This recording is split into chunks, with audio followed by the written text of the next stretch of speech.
tout ce chapitre, f est une fonction définie sur un intervalle i, ici représenté en rouge, et a un réel de l'intervalle i. Cf est la courbe représentative de la fonction f dans un repère, et a, le point ici de la courbe, cf, qui a pour abscisse petit a. On va également considérer un réel h non nul, tel que a plus h soit également dans l'intervalle i, et le point M de la courbe CF qui a pour abscisse a plus h. Définition.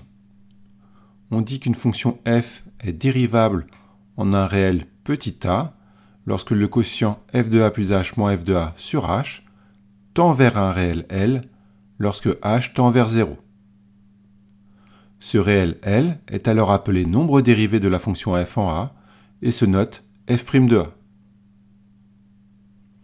On écrit alors que la limite quand h tend vers 0 de ce quotient est égale à f' de a.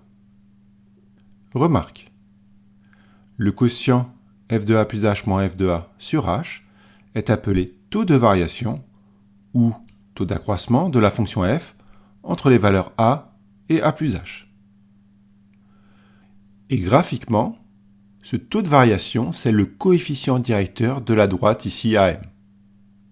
En effet, si on regarde les coordonnées des points A et M dans le repère, on remarque que pour aller du point A au point M, à l'horizontale, on se déplace de h, qui est l'écart entre l'abscisse du point M et l'abscisse du point A, et à la verticale, on se déplace de f de a plus h moins f de a, qui est l'écart entre l'ordonnée du point M et l'ordonnée du point A.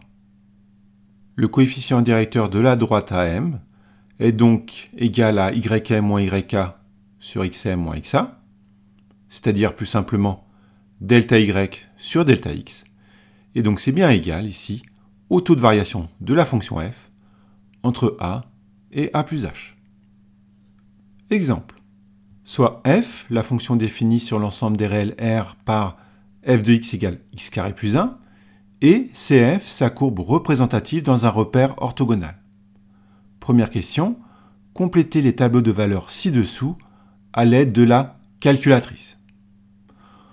On remarque dans ces deux tableaux que la variable h se rapproche de plus en plus de 0, soit de manière positive dans le tableau de gauche, soit de manière négative dans le tableau de droite. Ensuite, on s'intéresse dans ces deux tableaux au taux de variation de la fonction f entre 3 et 3 plus h.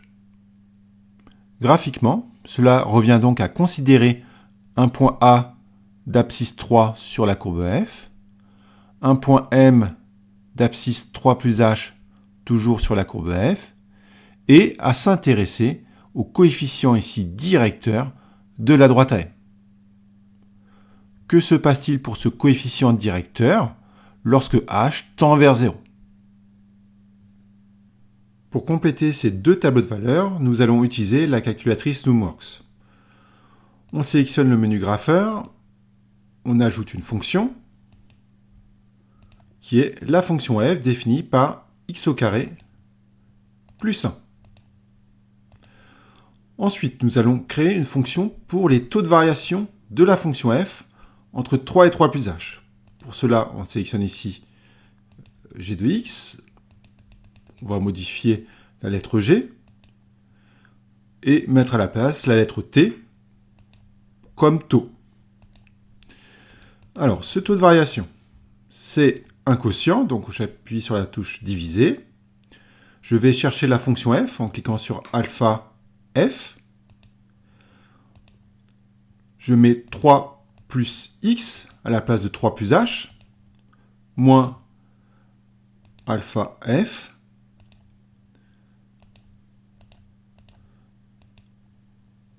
j'ai donc écrit ici sur ma calculatrice le taux de variation demandé en remplaçant la lettre h par la lettre x. Une fois que c'est terminé, on affiche le tableau de valeurs. Les taux de variation sont dans la dernière colonne. Donc on donne ici différentes valeurs à la variable x, pour compléter le tableau de l'énoncé.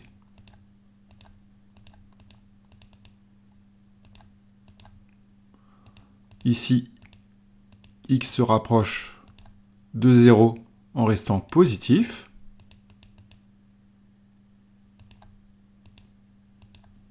Et voilà donc les taux de variation obtenus. Et ensuite, on peut mettre des valeurs de plus en plus proches de 0, mais de manière négative.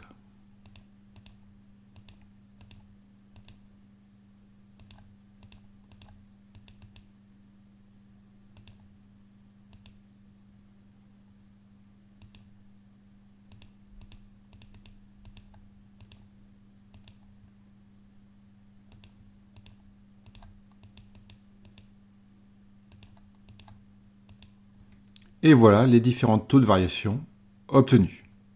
On complète ainsi les deux tableaux de valeurs de l'énoncé.